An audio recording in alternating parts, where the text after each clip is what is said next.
So recently, I started a software engineering internship at GIC Singapore, and man, did my training take a hit. I mean, all is good when you are a student and you can actually decide when you want to train and when you want to study. So maybe if you prioritize training a lot, you can train earlier in the day when you have the most energy, and then afterwards you study, and that will produce optimal results for your training because you're able to control your environment very well and your training very well. But that completely changes when you have a job. And since most of my viewers are actually aged 25 to 34, I decided to make this video as I wanted to share with you guys how I would train if I had a job, which I do right now. So the biggest thing I realized about having a job and training is that if you were to train after your job, either your mental or your physical would be really tired depending on what kind of job you do. And whether your mental or your physical is tired, it will affect your strength if you are training for strength. So I notice this the most when I'm doing sets where I'm training for strength, which are in the 1 to 5 rep range. That is the strength training rep range. And at the end of a long day of work, I'm noticeably weaker than if I were to train like right now, 12 p.m.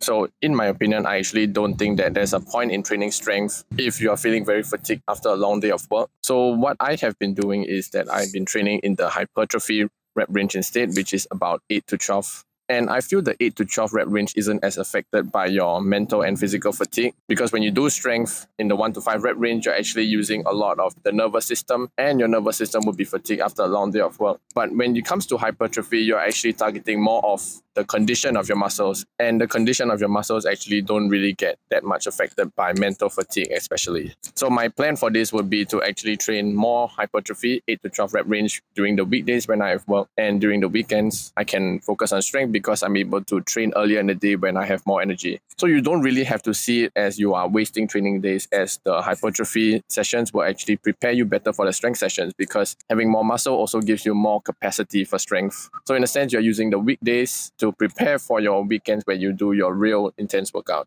So TLDR, on weekdays, you do hypertrophy, which is easier to complete than the strength workout. And on weekends, you can do more 1 to 5 rep range when you feel more fresh and you feel stronger. So thanks for watching this video. Do remember to leave a like if you find this tip useful, and remember to subscribe to my channel to see more tips such as this one. And I'll see you in the next video.